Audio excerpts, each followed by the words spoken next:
another plug for freelancers. There are freelancers that specialize in this. You name the CRM, there's somebody that does it really, really well, or something just like it. And not just the base stuff, but really, how do you build those workflows? How do you tweak this, that, or the other thing? How do you integrate it with your website or whatever? You got to do all that stuff. And that's another key thing about, it's important to have tools, but then pick somebody to help you optimize the tool so you get your money's worth.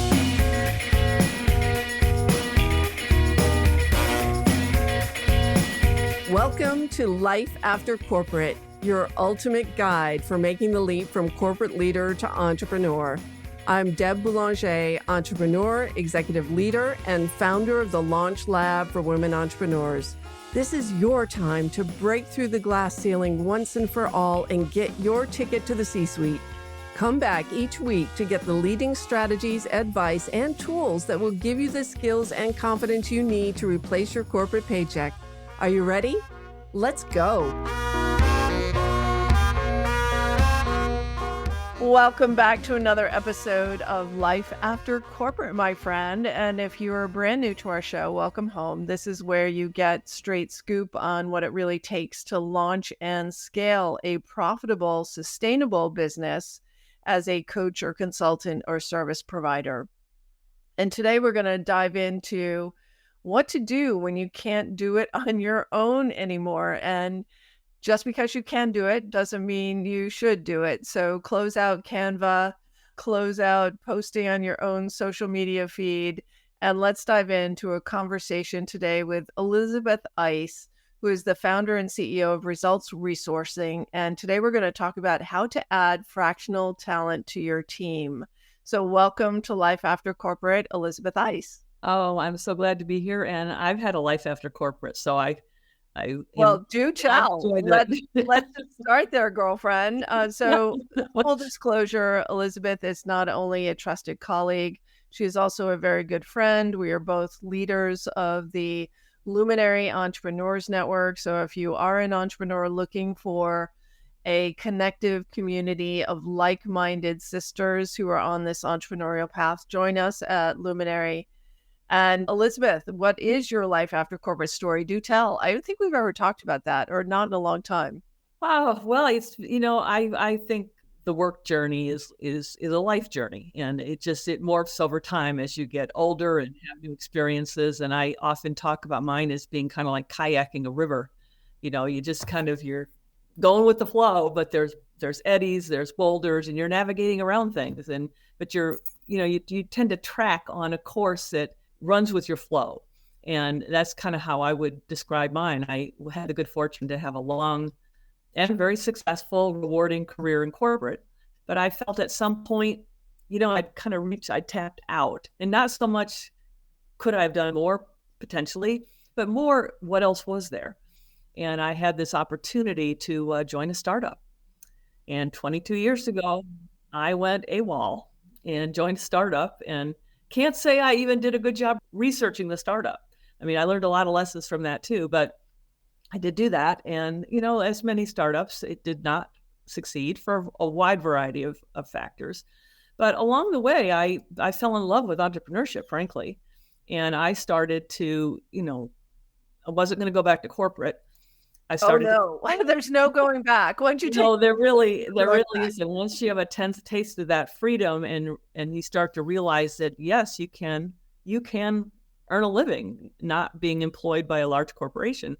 It's just a matter of how, and it requires some resourcefulness. And certainly I had my moments of fear, like, well, okay, how am I going to pay rent, whatever it is. But along the way, I basically was consulting for other companies, but honestly, consulting was not my path.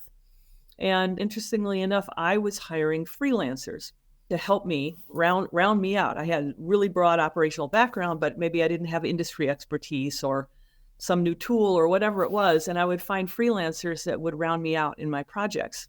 And I just fell in love with freelancers because really it's the way for people to follow their passion if they want to move out of corporate and do something that they love.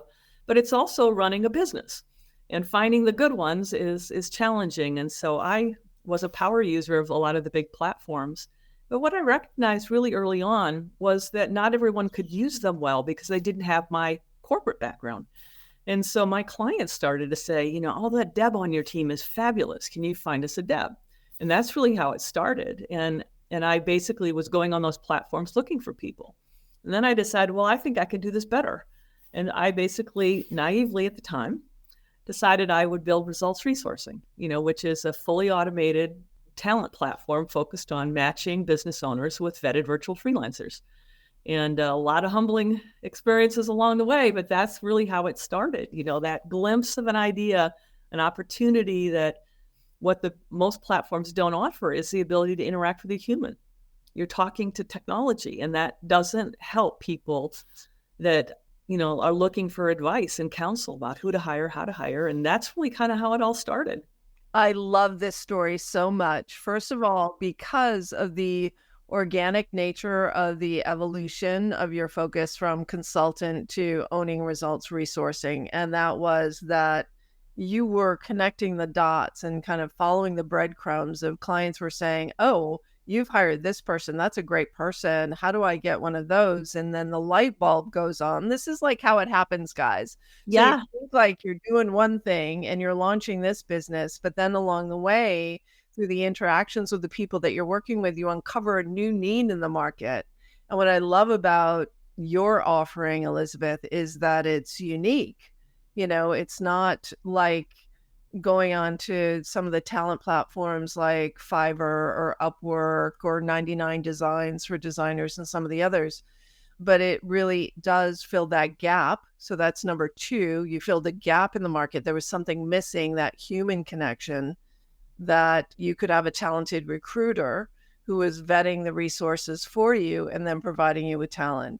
And I'm a huge fan of freelancers. So we have a team of, I think we have 6 freelancers right now. One we've just brought on board, but with the intention of being a full-time hire. And we're in a 3-month trial period. But up until then, I mean, having vetted freelancers, and all of my freelancers were referrals from other people. Yeah. So that is so super important too, because you can kiss a lot of frogs in this journey. So let's unfold this conversation. Number one is why hire? So let's talk about the why. Why do you want to hire freelance talent, and how can you tell you're ready? Oh, that's a big question. So honestly, you are always ready. And I'll start there because every business, this has become my favorite saying, every business has a back room. And that's exactly the work you should not be doing. You got inspired to help women achieve a life after corporate. You should be not doing the back end of your business. You should be inspiring women and helping them do what you think they can do. Mm-hmm. And that's true of every business, whether you're a graphic designer, a writer, software programmer, whatever it is, it's like that's your calling. And that's really where you should be spending the bulk of your time. And anything else is just detracting from that. It's draining. It's not what you love. And honestly, there's someone that will do it better because it's what they love. And that's really the key, is finding those people you can work with that love what they do, and collectively, just like the team you've put together, each probably has a specialty. And collectively, you add this tremendous value together, but people are being leveraged for what they do best. And I think that's really the key. And so depending on where you find your freelancers, you can afford it, because basically for a couple of hours a week, for let's just $100 a week, what could you outsource to somebody for $100 a week that would free you up and give you energy to do other things, even if it's just spend time with your family? So, I mean, I think it's finding the right model, but you're ready to hire a freelancer, a virtual assistant in particular, almost right away. Yes. Because that person can add value and help you do things well that free you up to run your business. Yeah, because otherwise you become the bottleneck to growth, because you're trying to ramp up, you're trying to learn new things outside of your zone of genius. You're trying things, some things work, some things don't. Where if you hire an expert, then you speed your ramp up time, and for less value than investing your own time. So let's talk about, I've heard you several times do a talk about where you talk about the value of time. Yeah. So share this. I think this is, and folks, you're going to want to have a pen and paper or come back to listen to this again to get the formula that Elizabeth is going to share with you on how to calculate the value of your time. Yeah, no, let me talk about that. And in fact, I can ultimately send you the link so people could even just take our survey. Oh, perfect. So, that way people will really be able to use the tool multiple times and it's free to use. And I built it really to answer the question that you started with. Can I afford to hire a freelancer? And most people didn't think they could. Like, you're conserving dollars in the beginning when you're trying to launch a business and be successful. And you don't want to give any dollars away, even though, there's advantages to doing that. So basically the value of time calculator basically asks the first question: what is an hour of your time worth?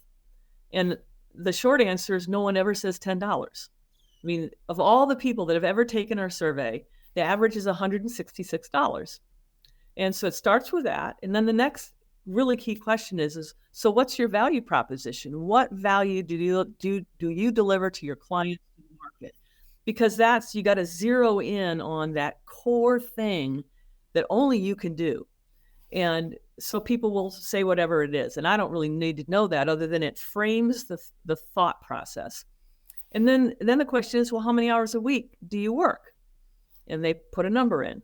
And then it's kind of like, well, how many hours a week do you work on that core business, on that core business idea?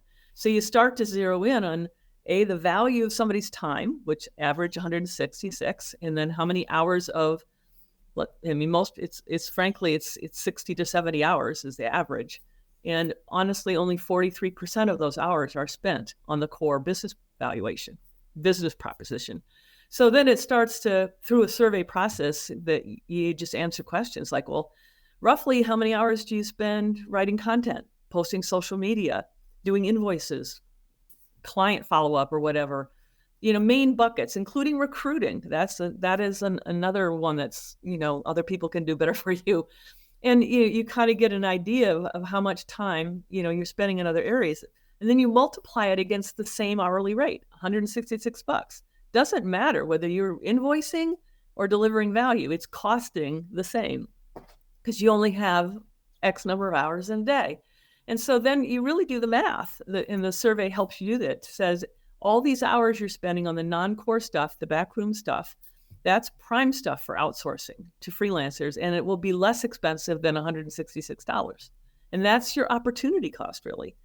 Even if you can convert a few of those hours, it's a step in the right direction.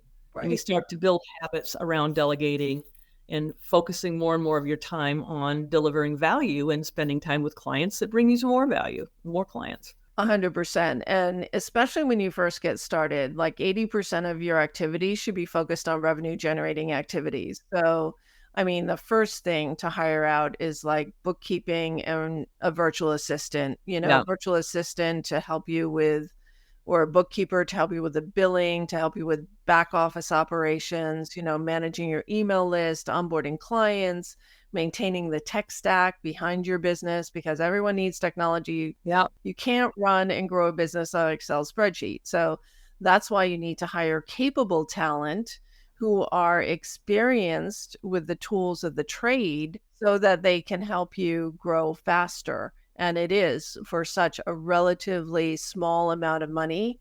If you can focus your activities on elevating your brand, becoming known in your marketplace, becoming known in your circles of influence, networking, and all of those activities, speaking, that get you visibility, then that's what's really important. Very well said. Totally agree. Yeah. So let's talk about how you decide whether something is core to your role as CEO or non-core for you to outsource. Like, how do you go through that decision process now that you've made the decision of, okay, there's value here for me to outsource someone? What should I be outsourcing? Well, kind of the line of demarcation for me is, will your client pay for it? I mean, if it goes directly to delivering value, then that's probably a core activity. So for you, Deb, probably social media posting is not a core activity because that's No client's going to pay you to do that. But for someone that runs a social media agency, that is a core activity. So it's really always framing it in terms of what value do you deliver to clients. And anything that your client, frankly, won't pay you for is non-core. And that's stuff that, not that, you should just, boom, outsource everything tomorrow. But I mean, that's the list you should whittle away from. Mm-hmm. And that to me is the easiest way to think about it. Yeah. Yeah, absolutely. And then, one of the things that my clients do is like create Post-it notes. Look at your to-do list and create a Post-it note for everything on your to-do, and then post them on the wall, and then start grouping them together, like tasks together, and then you'll get some clarity. So my question for you, Elizabeth, is, all right, so now I have all of these tasks that might not fit cleanly into one role like social media manager. So what if I'm looking for a multi-talented individual? Is it best to go for discrete experts that have more depth, or can you hire someone who is a unicorn and who has capability to do multiple things? Well, a really good virtual assistant or executive assistant, which is really just a higher level virtual assistant, can do a lot of things. And so basically, I think that's just a really, really great way to start, because they're going to have capabilities in so many areas, from technology, to data management, to, some core writing skills. I mean, the email management, calendaring, they'll have perspective from helping other clients on tools to use. They'll really be able to address a broad range of needs. And, there are VAs that are more marketing oriented versus more administrative oriented. And it's really the flavor. And again, they're doing the same thing. What are they best at? Some are better at the HR admin type stuff, and others love the marketing and business development stuff. So it's finding the right one.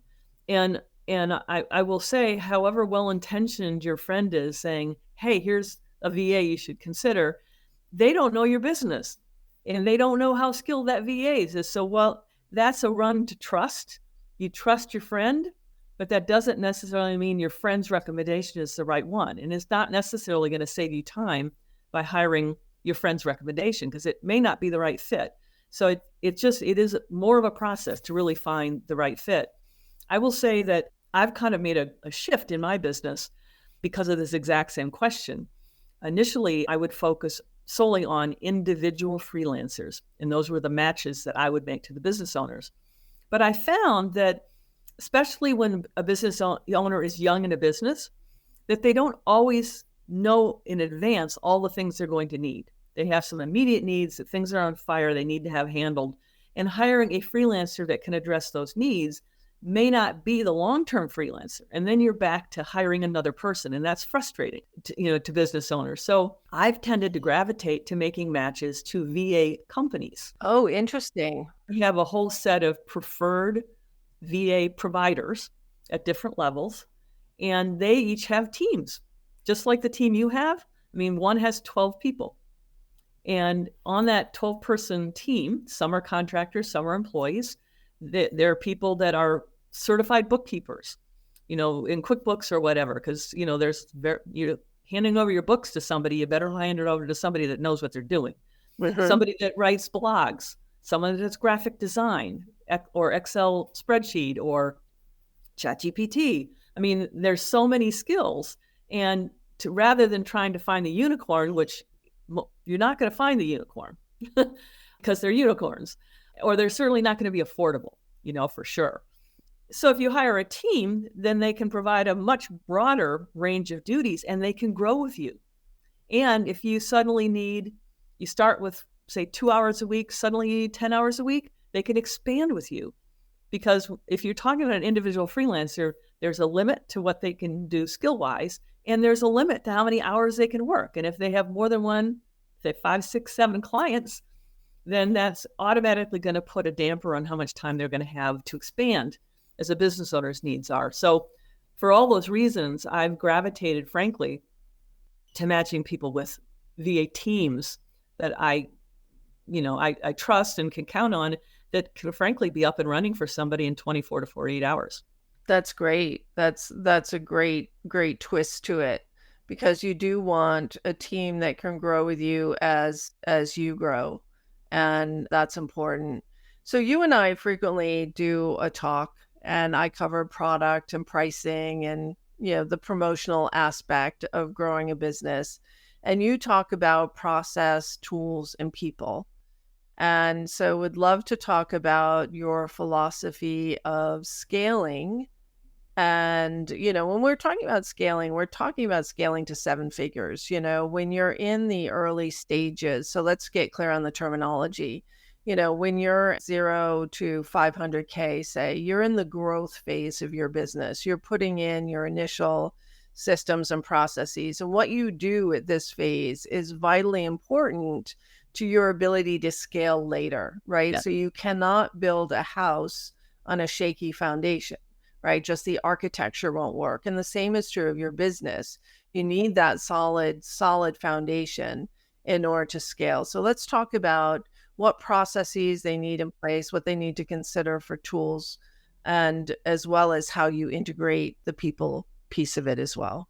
Great. Well, it is one of my favorite subjects. And I know you, Elizabeth. I know what your favorite subjects are. I know. And it seems so geeky and so boring, but I do think it's process, tools, and people. And it starts with process, because if you can't identify how you deliver value, then you don't have a core component to your business proposition. And you can't delegate.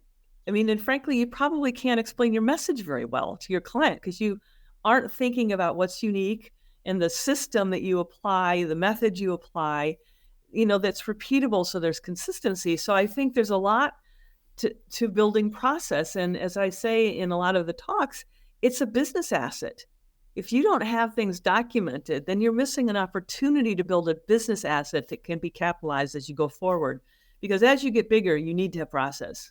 Otherwise, things is herky-jerky and you're just not going to get the quality. So I think process is really important. And the thing is a lot of people say, well, I'm not process oriented. No problem. There are VAs that are. And literally, I have had VAs that work with clients to simply interview them. Tell me how you do this. And they write it down for you. And then they produce process. And it's, for a couple hours, you got process. You don't have to do all your processes at the same time. Do a few at a time. The ones that are most important, ones that involve clients, you do those first. So, that's really key. And that can be leveraged in marketing material, all kinds of different things, partnerships. So I think process is really huge. The next thing is tools, because tools automate things. Tools get work done for a flat fixed cost. You invest in a tool and then you got it forever. It does workflow, it sends emails, whatever it might be, scheduling. Those are all great tools. But I find that a lot of people pick a tool before they build their processes, because it seems like it's easy. Like, oh, if I just get this tool, it'll do it for me. And I guess if you want to do your process the way HubSpot or some other tool does theirs, no problem. But, that may not be what makes you unique and allows you to deliver unique value to clients. So I recommend process first, then tools, because then you pick the tools that suit your process and you don't waste money on tools that don't ultimately work for you. And then I think there's another component of that, which is optimizing the tools you pick. Because I think a lot of people, I see this all the time, they've bought some sort of a system. It's DIY jobs a lot of times. They set it up to the minimum necessary to do whatever responds to a pain point they have. But these systems can do so much if you really get to know them and work with them and set them up properly, optimize them. And again, another plug for freelancers. There are freelancers that specialize in this.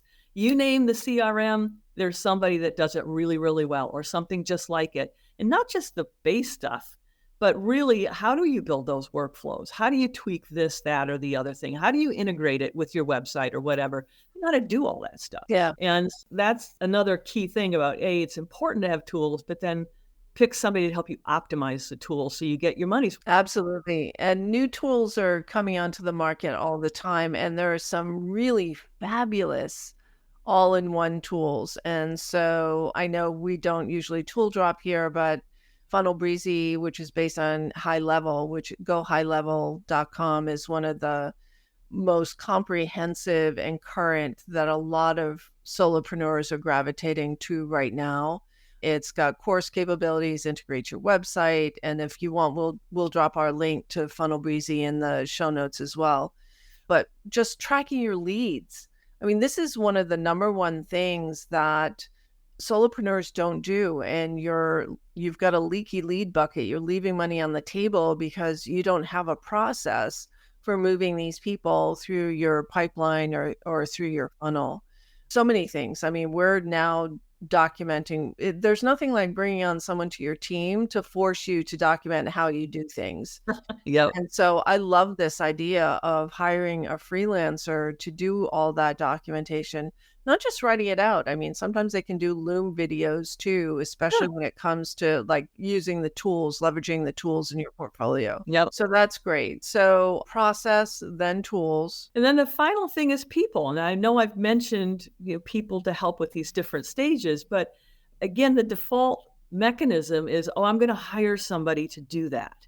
And they haven't really thought about the value of process, the value of tools, which all are, build your business value. I mean, build an email list or whatever it is. Those are all things that are business assets. And I think that the more you expect a person to be your answer, the more trouble you're going to have.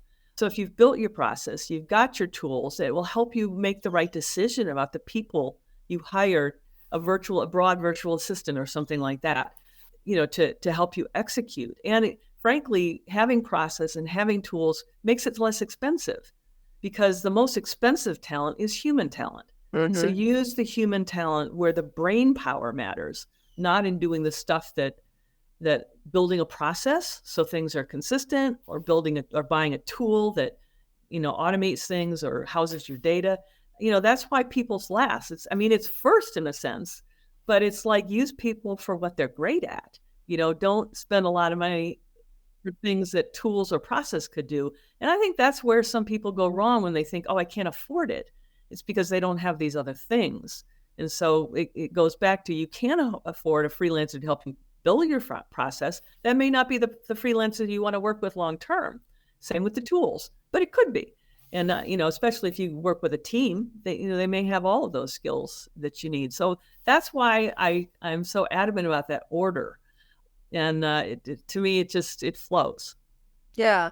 And, when you're dealing, you mentioned something in passing, but I want to pick it up, is that when you have freelance talent, you can swap out your talent as your needs change.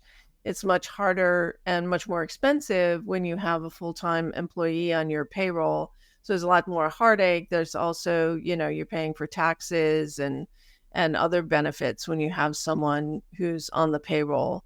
But super important to get your processes together, hire the right people. Yeah. So now that we have our process, our tools, we're ready to hire people, I come to you and I say, Elizabeth, I need a social media marketing leader for my team. What is that process like once we have that conversation? How do we work together? Well, us specifically, we always start with a conversation, and I don't need you to have a job description built or anything like that. I want to just listen to what it is that you need. Wait, I don't need to build out a job description. No. Wow. No, you don't. No, it's like, job descriptions tend to be great for the corporate world. And I think that especially with, your group, they're coming from the corporate world. That's what they're used to. But some of the best freelancers do not want to be reading some 5-page job description with, they're great tools of communication, but, freelancers work fast, and honestly, most freelancers, they are like LifeAfterCorporate. They don't want to be in corporate anyway. They're not looking to be your employee, not you specifically. It's not a try to buy kind of thing. They have their own businesses. Then they're doing exactly the same things that we're talking about. Who's their core value? Who's their core client? And so, no, I don't require a job description. Is it helpful? Do I like getting it when it's done? Absolutely. Really, I'm trying to listen for what people need, because a written document is static, and it tends to be about a very specific job, as opposed to like, what's the broader thing that's trying to be accomplished here? Like, actually, I love yours. You do a great job. You really describe, your mission, who you are, the kind of team you're building. But most people don't do that. Looks like a Chat GPT, job description, and it's not tailored. It's not that useful. So what do you do differently in your recruiting process? So give us a peek inside the machine. So it starts with this machine and in the human conversation, and it's an interview. It's a conversation about what you're trying to do with your business. And then what I specifically do is I've built an A to Z automated process for finding and vetting freelancers. So the first thing I do is I complete what we call an inquiry. It's a form in our system, and it basically is fairly informal. It's like, what's your name? I tend to what kind of a freelancer is this person looking for? Is a spot where I can put someone's LinkedIn profile link, the link to a website, and I basically record. I don't actually record. I write down notes. I dump notes, into this form. Okay. And then there's a section that asks me to list skills. And this comes from data. It relates to my relational database. So it's like Salesforce.com or, whatever it is. It could be coaching. It could be bookkeeping. It could be work style. I'm a positive, resourceful kind of person. These are all characteristics that I feed into the database. So basically, I feed that inquiry form into the database, and it surfaces candidates that would be a great fit for the job. And these days, it's primarily for the people that I have vetted for my on-demand program. So these teams. I also have tons of people that are just individuals, but more people are really looking for the team. So I'm looking for the team that's going to be a good match. Wow. And then I basically push a button and it goes out to the teams. And they look at the informal job spec, and I find out from them whether it's a yes, no, or maybe with comment. I'm interested, not interested, or maybe interested, but it's requiring them to respond to skills that are very important to the client. Mm-hmm. It might be the Jobber CRM for a construction client. Yes, there's tons of CRMs, but do you know how to use Jobber? Because that's what the client uses. Mm-hmm. So do you vet the freelancers then before you present them to the client? Yeah. Oh, wow. By the time I'm providing a team, I've already pre-qualified that team as being able to fulfill the majority of the work. And sometimes they want to interview the person. Mm-hmm. Sometimes they say, no, just set it up and go. Mm-hmm. And then, they're interviewing that team member is the onboarding meeting. Mm-hmm. So you're like a freelance recruiter in many ways, Totally providing this talent for, a lot less than you would pay any other recruiter. Oh, for sure. It's a fraction of the cost. Yeah, fraction.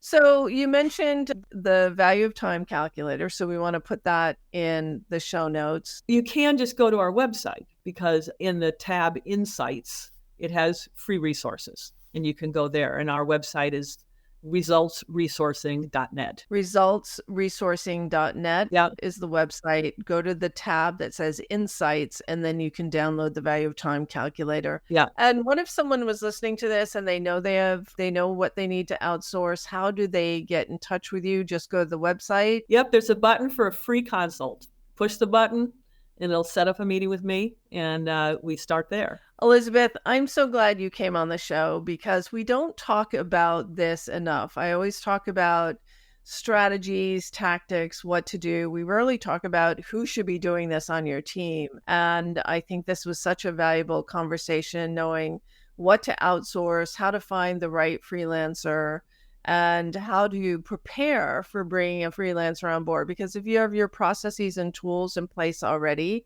then it just accelerates the ability for your freelancer to be productive that much sooner, and you starting to get a return on that investment. So yeah. Thank you so much, Elizabeth. It's been so much fun having you on Life After Corporate. Well, this has been great. Thank you so much. I really enjoyed it, Deb, as always. All right. Well, that's it for now, my friends. Start taking notes of everything that's on your to-do list. And is it core or not core? And if it's not core, consider tapping into results resourcing and finding a freelancer who can do that, because we guarantee there's a freelancer out there who can do that. So thank you so much, Elizabeth. Thank you. And that's it for now, my friends. We will see you next time on Life After Corporate. Thanks Thanks for listening, my friend. If you enjoyed this show, please head over to iTunes and subscribe and leave us a review. And be sure to hop over to the Life After Corporate Facebook group and join other growing entrepreneurs to get weekly tips on how to create more money and meaning doing work you love.